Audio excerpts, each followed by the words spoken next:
எல்லாருமே வந்து படம் பார்க்கலாம். கல்ட் கிளாசிக்கா இருந்தது படம். அதான் திருப்பி அதான் சொல்றேன். கண்டிப்பா வந்து படம் பாருங்க. கண்டிப்பா வந்து என்ஜாய் பண்ணுங்க. செம்மையா என்ஜாய் பண்ணுங்க. கத்துன தொண்டை போயிடுச்சு, எனக்கு ஆல்ரெடி கோல்டு. கத்தி த்ரோட் போயிடுச்சு.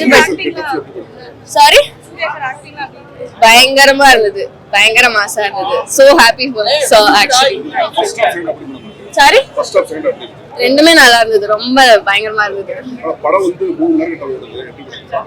நான் என்ஜாய் பண்ணேன். எனக்கு அந்த மாதிரி லாங்கா தெரியல. எவ்வளவு இருக்கிறோமோ அவ்வளவு இருக்கு. கண்டென்ட்ஸும் அதுக்கு ஏத்த மாதிரி இருக்கு. நீங்க கண்டிப்பா நம்ம வந்து பாக்கலாம். ரொம்ப என்ஜாய் பண்ணேன், ரொம்ப நல்லா இருந்தது.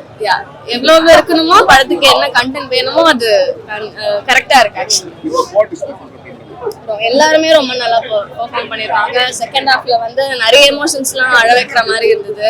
நானே அழுதுட்டேன் நிறைய ஏரியால. அண்ட் அப்பா அண்ட் சன்னோட எமோஷன்ஸ்லாம் பயங்கரமா இருந்தது. எல்லாமே ரொம்ப நல்லா இருக்கு. கிளைமேக்ஸ்லாம் உங்களால உட்காரவே முடியாது, அழுதுட்டே இருப்பீங்க. அந்த மாதிரி எல்லாரும் படம் பார்க்கலாம், ஃபேமிலியோட வந்து படம் பார்க்கலாம். எல்லாருக்குமே பிடிக்கும்.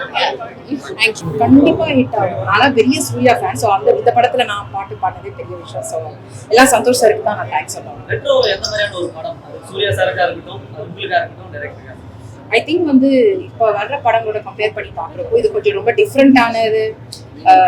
கொஞ்சம் மாடர்ன், கொஞ்சம் விண்டேஜ், ரெட்ரோ அந்த தீம்ல தான் நாங்கள் பண்ணிட்டு இருக்காங்க. ஸோ செம்மையா இருக்கு. இன்னைக்கு சைட் பி ஆல்பம் ரிலீஸ் பண்ண போறாங்க. ஸோ அதுலேயே நான் ரொம்ப எக்ஸைட்டடா இருக்கேன். நீங்க என்ன ரோல்? நான் கேக்குறோட ரோல் என்ன படம்? ஸோ நான் படத்துல 2 பாட்டு பாடியிருக்கேன். ஸோ எதற்காக மறுபடியும் லவ் டி டாக்ஸ் பாடியிருக்கேன். படத்துல ஸ்ரேயா சரண் ஆடுவாங்கல்ல, அதுக்கு தான் நான் பாடியிருக்கேன். படத்துல அந்த பாட்டு வரும்போது தியேட்டர்ல எப்படி தெரியல, நானே இன்னும் பார்க்க செகண்ட் ஷோ தான் நான் பார்க்க போறேன். Some excited. ரொம்ப என்ஜாய் பண்ணோம். ஸ்டார்டிங்ல எந்த அளவுக்கு வைப் பண்ண ஆரம்பிச்சாங்களோ டில் லாஸ்ட் வரைக்கும் அதே சவுண்ட், அதே வைப் தான் இருந்துச்சு. எல்லாருமே கத்திட்டு என்ஜாய் பண்ணாங்க. நல்லா இருந்துச்சு. இது ஒரு ஸ்டோரி லாக்னு சொல்ல முடியாது. பட் செகண்ட் ஹாஃப்ல லாஸ்டா முடியும் பட்சத்துல அந்த இடத்துல கொஞ்சம் அதிகமா எக்ஸ்ட்ரா டைம் போன மாதிரி இருந்துச்சு. எல்லாமே ரொம்ப நல்லா இருந்துச்சு. ஒவ்வொரு சாங்குமே நம்ம கேட்டது தானே. ஸோ எல்லாமே நல்லா இருந்துச்சு. ஒவ்வொரு சாங்கும் ஆடியன்ஸ்லாம் கத்திட்டு எல்லாரும் என்ஜாய் பண்ணிட்டு தான் இருந்தாங்க. நல்லா இருந்துச்சு.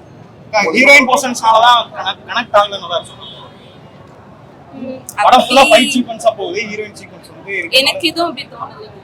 ஃபைட் சீக்வென்ஸ்லாம் நீங்க என்ஜாய் பண்ணீங்க? ரொம்பவே. சாங்ஸ்லாம் நல்லா ட்ரெண்ட் ஆச்சு. கரெக்ட்டான ஆல்ரெடி எல்லாமே ட்ரெண்ட் ஆனது தானே. ஸோ எல்லாமே நல்லா இருந்துச்சு. எக்ஸ்பெக்ட் பண்ணலாமா இந்த படம்? கனிமா சாங்லாம் ரொம்பவே எல்லாரும் என்ஜாய் பண்ணி பார்த்தாங்க.